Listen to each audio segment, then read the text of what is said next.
द्वितीय वर्ष के विद्यार्थियों का आज की कक्षा में स्वागत है। आज मैं आपको फ्रांस के राष्ट्रपति पद के बारे में बताऊंगी। तृतीय और चतुर्थ गणतंत्र में राष्ट्रपति पद की व्यवस्था की गई थी और पंचम गणतंत्र में भी राष्ट्रपति पद की व्यवस्था की गई है। लेकिन पंचम गणतंत्र के राष्ट्रपति की स्थिति पिछले दो संविधानों से आधारभूत रूप में भिन्न है। तृतीय और चतुर्थ गणतंत्र के संविधान द्वारा संसदात्मक व्यवस्था को अपनाया गया था और राष्ट्रपति पद की व्यवस्था कार्यपालिका के औपचारिक प्रधान के रूप में की गई थी। केवल इतना ही नहीं, तृतीय और चतुर्थ गणतंत्र के राष्ट्रपति की स्थिति भारत के वर्तमान राष्ट्रपति और ब्रिटिश सम्राट की तुलना में भी निर्बल थी। पंचम गणतंत्र के संविधान द्वारा राष्ट्रपति की स्थिति में आधारभूत परिवर्तन किए गए हैं। चतुर्थ गणतंत्र के संविधान में अपनाई गई संसदात्मक व्यवस्था ने राजनीतिक अस्थायित्व को जन्म दिया था। अतः पंचम गणतंत्र के संविधान द्वारा संसदात्मक व्यवस्था के स्थान पर संसदात्मक और अध्यक्षात्मक व्यवस्था के मिश्रण को अपनाया गया है और राजनीतिक अस्थायित्व को दूर करने के लिए राष्ट्रपति को शक्तिशाली स्थिति प्रदान की गई है। इस संविधान में राष्ट्रपति को इतनी शक्तिशाली स्थिति प्राप्त है कि अनेक व्यक्तियों द्वारा उनके अधिनायक हो जाने की आशंका व्यक्त की गई है। फ्रांस के भूतपूर्व प्रधानमंत्री मेंडेस फ्रांस लिखते हैं कि वह एक अवंशानुगत सम्राट है जो अपने को वैधानिक अधिनायक बना सकता है। राष्ट्रपति पद के लिए योग्यताएं। चतुर्थ गणतंत्र के संविधान में राष्ट्रपति पद की योग्यताओं के संबंध में संविधान की धारा 44 में केवल एक बात कही गई थी कि राष्ट्रपति पद के लिए कोई ऐसा व्यक्ति उम्मीदवार नहीं हो सकता जो फ्रांस के किसी भूतपूर्व राजवंश का वंशज हो। पंचम गणतंत्र के संविधान में राष्ट्रपति पद के लिए किसी भी योग्यता का उल्लेख नहीं किया गया है और फ्रांस का कोई भी मतदाता राष्ट्रपति पद के लिए उम्मीदवार हो सकता है। इस संबंध में उल्लेखनीय है कि फ्रांस में 18 वर्ष की आयु प्राप्त व्यक्ति को वयस्क माना गया है और उसे मताधिकार प्राप्त है। यह सैद्धांतिक स्थिति है और जहाँ तक व्यवहार का संबंध है, अत्यंत प्रभावशाली राजनीतिज्ञ ही इस पद पर निर्वाचित होने की आशा कर सकते हैं। राष्ट्रपति पद का चुनाव। फ्रांस के राष्ट्रपति का चुनाव द्वितीय मतदान पद्धति के आधार पर होता है। अतः राष्ट्रपति पद का चुनाव 2 चरणों में हुआ। मतदान का प्रथम चरण 22 अप्रैल को संपन्न हुआ और द्वितीय चरण 6 मई को। प्रथम चरण में 12 उम्मीदवार थे, लेकिन उसमें प्रमुख 4 उम्मीदवार ही थे। इस प्रकार लगभग 6% मतों के अंतर से दी गॉलवादी उम्मीदवार निकोलस सार्कोजी ने विजय प्राप्त की तथा उन्होंने 16 मई को राष्ट्रपति पद की शपथ ली। कार्यकाल। चतुर्थ गणतंत्र के समान ही पंचम गणतंत्र के राष्ट्रपति का कार्यकाल 7 वर्ष रखा गया था। 20वीं सदी के अंतिम 2 दशकों में विभिन्न पक्षों द्वारा सोचा जा रहा था कि 7 वर्ष का कार्यकाल बहुत अधिक है, अतः 7 वर्ष के स्थान पर 5 वर्ष का कार्यकाल उचित रहेगा। 2002 ईस्वी के अंतिम दिनों में किए गए संशोधन के अनुसार अब राष्ट्रपति का कार्यकाल 5 वर्ष कर दिया गया।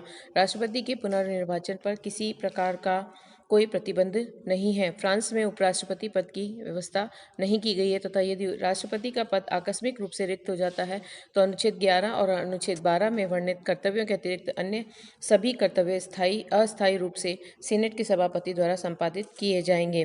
राष्ट्रपति की शक्तियां और कार्य।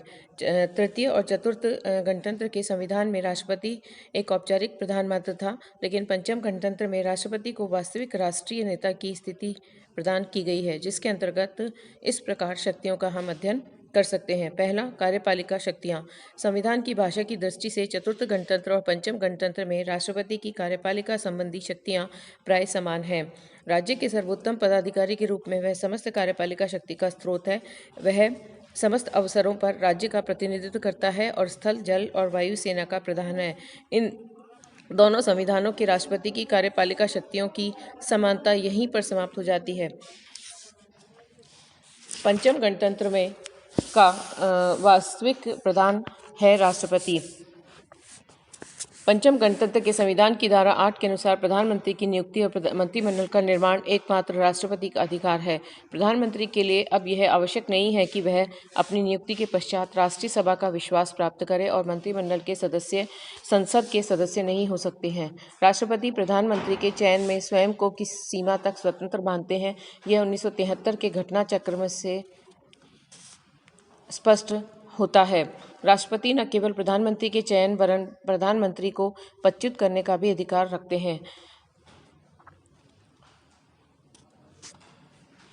संविधान के अनुच्छेद 9 के अनुसार राष्ट्रपति मंत्रिमंडल की बैठकों का सभापतित्व करते हैं और इस प्रकार मंत्रिमंडल की कार्यवाही पर उनका पूरा नियंत्रण रहता है। दूसरा, विधायी शक्तियां। चतुर्थ तंत्र में राष्ट्रपति राज्य का औपचारिक प्रधानमंत्री था और उसे कोई विधायी अधिकार प्राप्त नहीं थे। राष्ट्रपति के द्वारा संसद के पास जो संदेश भेजे जाते उन पर भी मंत्री के प्रति हस्ताक्षर होने आवश्यक थे और व्यवहार में 70 वर्ष के काल में राष्ट्रपति ने अपने निर्वाचन के लिए धन्यवाद के अतिरिक्त कोई भी संदेश संसद के पास नहीं भेजा था। लेकिन पंचम गणतंत्र के संविधान द्वारा राष्ट्रपति को विधायी क्षेत्र में व्यापक शक्तियां प्रदान की गई हैं, जैसे कि संदेश भेजना। पंचम गणतंत्र के संविधान के अनुसार राष्ट्रपति संसद के दोनों सदनों में संदेश भेजने का अधिकार रखता है, जो कि कानून निर्माण में पर्याप्त प्रभाव डालता है। संसद का विशेष अधिवेशन बुलाने में भी राष्ट्रपति की इच्छा निर्भर करती है। विधेयक को पुनर्विचार के लिए लौटाना। संविधान की धारा 10 में कहा गया है कि संसद से पारित होने पर विधेयक राष्ट्रपति के पास भेजा जाएगा और राष्ट्रपति 15 दिन के भीतर उसे कानून घोषित करेगा। इस अवधि में वह विधेयक को संसद में पुनर्विचार के लिए लौटा सकता है, जिस पर संसद अनिवार्यतः विचार करेगी। विधेयक को सीधे जनमत संग्रह के लिए भेजना। राष्ट्रपति की एक महत्वपूर्ण विधायी शक्ति विधेयक को सीधे जनमत संग्रह के लिए भेजती है, जिसके आधार पर राष्ट्रपति जनता की सहमति से अपनी इच्छानुसार कानून का निर्माण कर सकती है। राष्ट्रीय सभा को भंग करना। राष्ट्रपति की सर्वाधिक महत्वपूर्ण विधायी शक्ति राष्ट्रीय सभा को भंग करने से संबंधित है। संविधान की धारा 12 के अनुसार गणतंत्र का राष्ट्रपति प्रधानमंत्री तथा संसद के दोनों सदनों के सभापतियों से परामर्श के उपरांत राष्ट्रीय सभा को भंग कर सकता है। संविधान की भाषा से स्पष्ट है कि राष्ट्रपति के लिए प्रधानमंत्री और दोनों सदनों के बीच सभापतियों से केवल परामर्श लेना ही आवश्यक है, न कि अनुमति लेना। तीसरा, नियुक्ति संबंधी शक्तियां। पंचम गणतंत्र के संविधान की 13वीं धारा में कहा गया है कि राष्ट्रपति मंत्रिपरिषद की बैठक में राज्य के काउंसिलरों, grand chancellor of the legion of honour, ग्रीफैक्टो, समुद्र पार क्षेत्रों में सरकार के प्रतिनिधियों, राजदूतों, विश्वविद्यालयों के कुलपतियों आदि पदाधिकारियों की नियुक्ति करेगा। चौथा, वैदेशिक संबंधों के संचालन की शक्ति। चतुर्थ गणतंत्र के संविधान द्वारा औपचारिक रूप से राष्ट्रपति को वैदेशिक संबंधों के संचालन की शक्ति प्रदान की गई थी, लेकिन व्यवहार में इस शक्ति का प्रयोग रक्षा मंत्री, सेना मंत्री और संसद के द्वारा किया जाता था। पंचम गणतंत्र के संविधान के अंतर्गत वैदेशिक संबंधों के संचालन के विषय में राष्ट्रपति को व्यापक अधिकार प्राप्त हैं। राष्ट्रपति राजदूतों, विशेष दूतों और प्रदूतों की नियुक्तियां करता है और विदेशों से आए राजदूत भी उसी के नाम से प्रमाण पत्र लाते हैं। संधियों और अंतर्राष्ट्रीय समझौतों के विषय में भी उसका निर्णयकारी प्रभाव रहता है। संविधान की धारा में व्यवहार में राष्ट्रपति का प्रभाव क्षेत्र कम नहीं हुआ है और फ्रांसीसी समुदाय के संबंध में भी राष्ट्रपति को विशेष स्थिति प्राप्त है। अब पंचम गणतंत्र के प्रथम राष्ट्रपतियों ने वैदेशिक संबंधों के संचालन में जो भूमिका अदा की है, उससे भी वैदेशिक संबंधों के संचालन में राष्ट्रपति की महत्वपूर्ण स्थिति स्पष्ट हो जाती है। न्यायिक शक्तियां। राष्ट्रपति को न केवल कार्यपालिका और विधायी वरन न्यायिक शक्तियां भी प्राप्त हैं। सामान्यतः संविधान की व्याख्या का अधिकार न्यायपालिका को प्रदान किया जाता है, लेकिन पंचम गणतंत्र के संविधान द्वारा यह अधिकार राष्ट्रपति को प्रदान किया गया है। धारा 5 में कहा गया है कि गणतंत्र का राष्ट्रपति यह देखेगा कि संविधान का सम्मान हो। अपने निर्वाचन के द्वारा वह सार्वजनिक शक्तियों की नियमित कार्यशीलता एवं राज्य की निरंतरता को सुनिश्चित करेगा।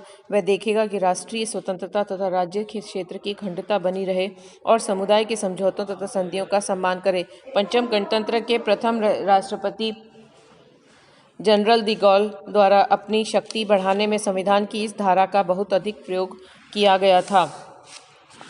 छठा, संकटकालीन शक्तियां।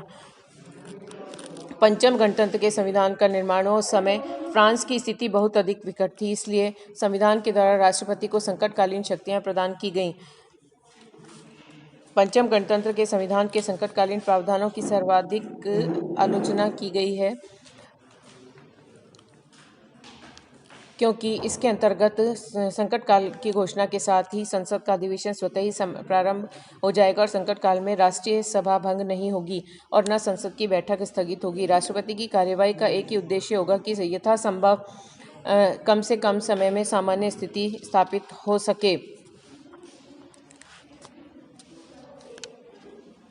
प्रसिद्ध संवैधानिक लेखक पिकल्स ने इस संबंध में लिखा है कि संविधान की धारा 16 पर मूल आपत्ति यह है कि कोई राष्ट्रपति व्यक्तिगत अधिकार के लिए जानबूझकर इसका दुरुपयोग कर सकता है और यहाँ तक कि यह धारा सरकार को उलटने के लिए कानूनी आवरण का कार्य कर सकती है। इस प्रकार के परस्पर विरोधी विचारों के बीच यह तो मानना ही होगा कि संविधान की धारा 16 बहुत अधिक अस्पष्ट है और ये धारा एक महत्वाकांक्षी राष्ट्रपति के लिए स्वविवेक से कार्य करने हेतु असीमित क्षेत्र छोड़ देती है। धन्यवाद।